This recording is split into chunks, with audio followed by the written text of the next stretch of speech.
Praise lord. మీ అందరికీ దేవుడి నామమున వందనాలు. అందరూ బాగున్నారా? ఈరోజు దీనికి వాగ్దానాన్ని మనం విందాం. దేవుడు నీతో నాతో మాట్లాడును గాక. సామెతల గ్రంథం 3వ అధ్యాయం 6వ వచనంలో మనం చూడగలిగితే, ఆయన నీ త్రోవను సరళము చేయను అని చెప్పడం ప్రారంభిస్తున్నాడు. నిజంగా దేవుడు మన త్రోవను సరళం చేస్తాడు.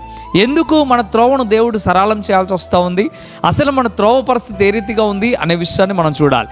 మన జీవిత ప్రయాణంలో ఎన్నో లోటుపాట్లు వస్తూ ఉంటాయి. మన జీవిత ప్రయాణంలో కష్ట సుఖాలు ఎదురవుతూ ఉంటాయి. మన జీవిత ప్రయాణంలో మన త్రోవలో వెళ్తున్న మార్గంలో ఎన్నో అవరోధాలు, ఎంతగానో అడ్డుబండలు ఎదురవుతూ ఉంటాయి. వాటన్నిటినీ సరళము చేయగలిగిన స్థితి నీకు నాకు లేదు, కానీ మన త్రోవను సరళము చేయగలిగిన స్థితి యేసు ప్రభువుకి మాత్రమే ఉంది. ఆయన మన త్రోవను సరళం చేస్తాడు. ఎప్పుడైనా ఒక కుమారుడు తండ్రి ఇద్దరు కలిసి ప్రయాణం అవుతూ ఉన్నప్పుడు ఆ బాటలో ముళ్ళులున్నా, ఆ బాటలో ఏదైనా కుమారుడికి ఇబ్బందికరమైన పరిస్థితి ఉన్నా తండ్రి ఏం చేస్తూ ఉంటాడు? వాటన్నిటిని పక్కకు నెట్టి వేసుకుంటూ వెళ్తూ ఉంటాడు. కారణం ఏంటంటే తన కుమారుడికి ఎటువంటి బాధ కలగకూడదని, తన కుమారుడికి ఎటువంటి ఇబ్బంది కలగకూడదని, తన కుమారుడు నాతో పాటు నడుస్తున్నాడు కదా అని.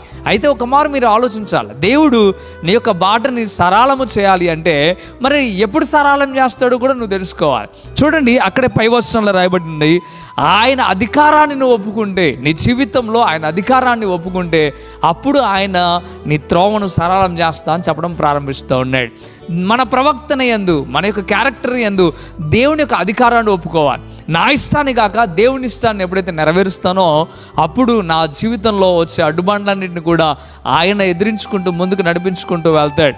ఈరోజు నీ యొక్క జీవితంలో ఇదిగో గొప్ప కార్యాలు దేవుడు చేయాలని ఆశపడుతూ ఉన్నాడు. ఇదిగో నీ త్రోవను సరళం చేయాలని దేవుడు ఆశపడుతూ ఉన్నాడు. నీ త్రోవ సరళం చేయబడాలంటే దేవుని అధికారాన్ని, నీ ప్రవక్తన అంతట్లో ఒప్పుకో. దేవుడు తప్పక నీ జీవితంలో గొప్ప కార్యం చేస్తాడు. దేవుడు తేటగా నీతో మాట్లాడుతున్న మాట ఇదిగో ఒకసారి ఆలోచించు, అర్థం చేసుకో.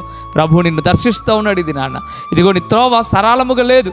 నీ జీవితంలో అన్ని కష్టాలు, బాధలు, ఇరుకులు, ఇబ్బందులతో ప్రయాణం చేస్తూ ఉన్నావు. వాటన్నిటిని సరళం చేయడానికి దేవుడు మాట్లాడుతూ ఉన్నాడు. నువ్వు నా అధికారాన్ని ఒప్పుకో, నీ ప్రవక్తని యందు నా అధికారాన్ని ఒప్పుకో, నీ త్రోవని సరళం చేస్తాను దేవుడు చెప్పడం ప్రారంభిస్తూ ఉన్నాడు. ఇకనైనా ఏమాత్రం ఆలస్యం చేయక దేవుని అధికారాన్ని నీ యొక్క ప్రవక్తనలో ఒప్పుకోగలిగితే, నీ ప్రవక్తన అంతట్లో దేవుడి అధికారాన్ని ఒప్పుకోగలిగితే దేవుడు తప్పక నీ జీవితంలో గొప్ప కార్యం చేస్తాడు, నీ త్రోవడం సరళం చేస్తాడు. మంచిది, ప్రార్థన చేద్దాం. పరిశుద్ధుడా, వందనాలు ప్రభా, మీకు లెక్కలేని స్తోత్రం అయ్యా. మా త్రోవలో ఎన్నో ఇబ్బందులు, ఇరుకులు ఉన్నాయి ప్రభా, మా త్రోవలో ఎన్నో అడ్డుబండ్లు ఉన్నాయి ప్రభా. వాటన్నిటిని కూడా మీరు సరళం చేస్తాం మీరు చెప్పడం ప్రారంభిస్తున్నారు. నిజమే అయ్యా, మేము నీ చిత్తానికి లోబడితే మా జీవితాన్నినైనా అయ్యా, మా జీవితంలో ఎదురవుతున్న ప్రతిదీనైనా అయ్యా సరళం చేసి చక్కదిద్దాన్ని మీరు చెప్తా ఉన్నారు. ఆ రీతిగా మేమందరం ఉండేటకు సహాయం దయచేయండి. మీ అధికారం అయ్యా మా జీవితంలో జరగడానికి సహాయం దయచేయండి. మీరే మా మీద పెత్తనం చలాయించమని బ్రతిమలాడుతూ ఉన్నాం. దావీదు మహారాజు అంటున్నాడు, యెహోవా నా కాపరి, నాకు లేమి కలగదు, పచ్చికల చోట్ల నేను పరుండి చేస్తున్నాడు అంటున్నాడు. అవునైనా, నిజమేనైనా అయ్యా, మీరే మా కాపరి అయితే, మీరే మా అధికారి అయితే తప్పక నేను ఉన్నతమైన స్థితికి మేము మార్చబడతాం. ప్రభా, మీకు వందనాలు. ఈ ఉదయకాల సమయంలో స్పష్టంగా తేటగా మీరు మాట్లాడారు, అందుని బట్టి వేలాది స్తోత్రం. ప్రభా, మీకు లెక్కలేని స్తోత్రం. ఈ సమయంలోనైనా నీ మాటలు విని ఎవరైతేనైనా ముందుకు వెళ్తున్నారో వారందరినీ బలపరిచి స్థిరపరచమని, కాచి కాపాడమని యేసే నామములో మిక్కిలి బతిమలాడి వేడుకుంటున్నాం తండ్రి. ఆమేన్, ఆమేన్. మంచిది ప్రియమైన బిడ్డలారా, ఈ వాగ్దానం ద్వారా దేవుడు మీతో మాట్లాడినట్లయితే తప్పక వీడియోని లైక్ చేయండి. అంతేకాకుండా ఇంతవరకు కృపా TV India YouTube channel subscribe చేసుకోకపోతే ఇకనైనా మీరు సబ్స్క్రైబ్ చేయండి. ఈ వాగ్దానాన్ని కనీసం ఒక 10 మందికి అయినా షేర్ చేయడానికి సిద్ధపడండి.